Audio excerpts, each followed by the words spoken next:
Charles Dickens is one of my favorite authors, but he gets a lot of flack because when you read his books, people say a lot of his stories get wrapped up by weird coincidence. You get to the end of the book and people just happen to know each other.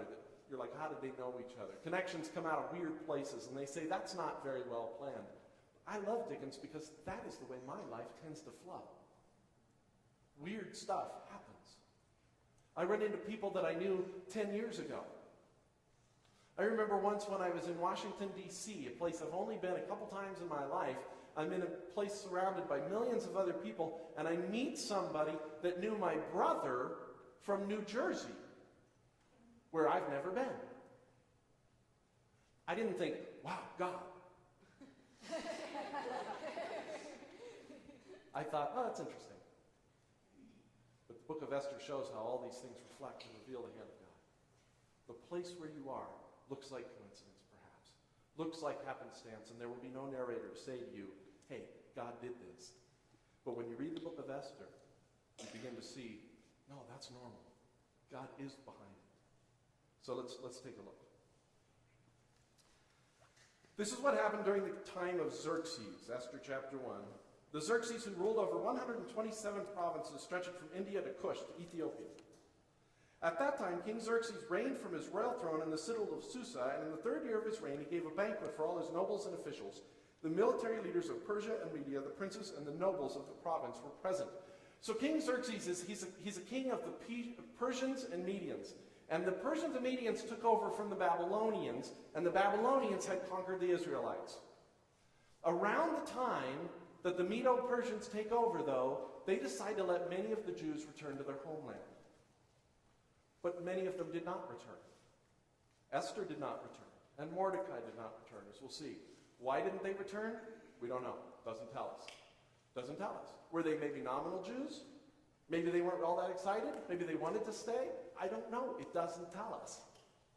But it just so happens that they're still here. Now, this King Xerxes, we're going to find out about him, is that he loves to party. And so what he does here at the beginning, the very first time we're introduced to him, what's he doing? He's having a feast. He's having a banquet. He's having a party. And he's inviting all the princes and all the noblemen to come. And it says for a full 180 days. That's a school year. He displayed the vast wealth of his kingdom and the splendor and glory of his majesty. When those days were over, the king gave another banquet, lasting 7 days, for everybody who lives in the palace. So here he is. First he gives a big party, a big banquet for 180 days. Really, think about that. This is King Xerxes. Woohoo! He gives a party for 180 days just for the big shots. And when he's done with that, he gives another banquet for another 7 days with anybody who happens to be living in the palace grounds, which is a lot of people. Right? And listen to the way it describes this. It says, wine was served in goblets of gold, each one different from the other, and the royal wine was abundant, in keeping with the king's liberality. By the king's command, each guest was allowed to drink in his own way. For the king instructed all the wine stewards to serve each man what he wished. So the alcohol is flowing. This is really interesting. Herodotus says this, that the Persians are very fond of wine and drink it in large quantities. It is their general practice to deliberate upon affairs of weight when they are drunk. Sometimes, however, they are sober at the first deliberation, but in this case they always reconsider the matter under the influence of wine. This is Xerxes to a T. The guy has been drinking straight for 187 days. And he's letting everybody else drink with great liberality.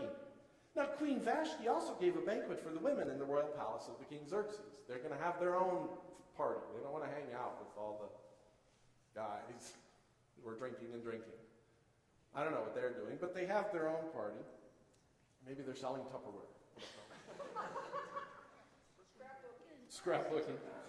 On the 7th day, when King Xerxes was in high spirits from wine, yeah, I bet, he commanded the 7 eunuchs who served him to bring before him Queen Vashti wearing her royal crown, in order to display her beauty to the people and nobles, for she was lovely to look at. So he's really, really, really drunk.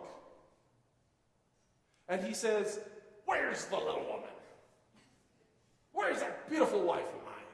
She is amazing. I got to show her off to everybody. So he says, go bring her to me. He's the king. He's used to saying, bring it and it comes. He's at a 187-day party where he snapped his fingers and they brought whatever he wanted. And now he says, where's that wife? But when the attendants delivered the king's command, Queen Vashti refused to come. Now this is amazing on a number of levels. Because it's well within the king's power simply to say, you're gone. You're executed. You're dead. That's it. I don't know why she refused to come. I have no idea, but it's certainly possible to speculate that the idea of going into the midst of hundreds of drunken men was not something she really wanted to do. To be shown off for her beauty. You know, I could certainly understand some trepidation about that. But I don't know why. She refuses to come, and the king was furious. Since it was customary for the king to consult experts in matters of law and justice, he spoke with the wise men who understood the times. So he says, I don't get it. What do we do? So he goes to his wise men. This is the second thing we learned about him. King Xerxes is good at ordering the wine. About everything else, he consults people for him. So he says, and he listens and does pretty much what they tell him. So he says to his wise men, who, according to Herodotus, are probably drunk too, and he says, so what do we do about this? You understand the times. What is this happening with my wife thing? It says, according to the law, what must be done to Queen Vashti, he asked. She has not obeyed the command of King Xerxes that the eunuchs have taken to her. Then Memucan replied in the presence of the king and the nobles, Queen Vashti has done wrong, not only against the king, but against all the nobles and peoples of all the provinces of King Xerxes. For the queen's conduct will become known to all the women, and they will despise their husbands and say, King Xerxes commanded Queen Vashti to be brought before him, but she would not come. It's feminism run wild. You let her get away with this, and the next thing you know, you got a little peasant woman over here, and her husband says, hey, help me with this, and she says, no. Because Queen Vashti didn't. So you got to stop it. The next thing you know, we'll be running for president of the United States.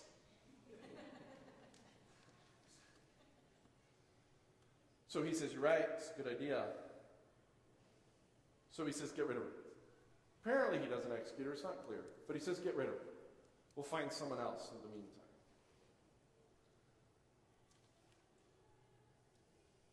It says later, when the anger of King Xerxes had subsided, chapter 2, he remembered Vashti and what she had done and what he had decreed about her. And the king's personal attendants proposed, let a search be made for the beautiful young virgins for the king.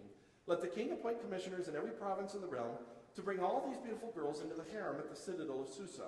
Let them be placed under the care of Haggai, the king's eunuch, who's in charge of the women, and let beauty treatments be given to them. Then let the girl who pleases the king be queen instead of Vashti. And this advice appealed to the king, and as always, he followed it. So he sets out a search. Now, there was in the citadel of Susa a Jew of the tribe of Benjamin named Mordecai, son of Jair, son of Shimei, son of Kish, who had been carried into exile from Jerusalem by Nebuchadnezzar, king of Babylon, among those taken captive with Jehoiakim, king of Judah. Mordecai just happened to have a cousin named Hadassah, whom he had brought up because she had neither father nor mother. This girl, who was also known as Esther, was lovely in form and features, and Mordecai had taken her as his own daughter when her father and mother died. It just happens that in this town, in this place, in this citadel, there's a young lady named Esther who happens to be extraordinarily beautiful. And it just happens that she's been adopted by a remote uncle, and that he's taken care of her because she just happens not to have a mom and her dad and other family. And it just happens that these two have decided, for whatever reason, not to return, not to leave here, not to go back to Israel.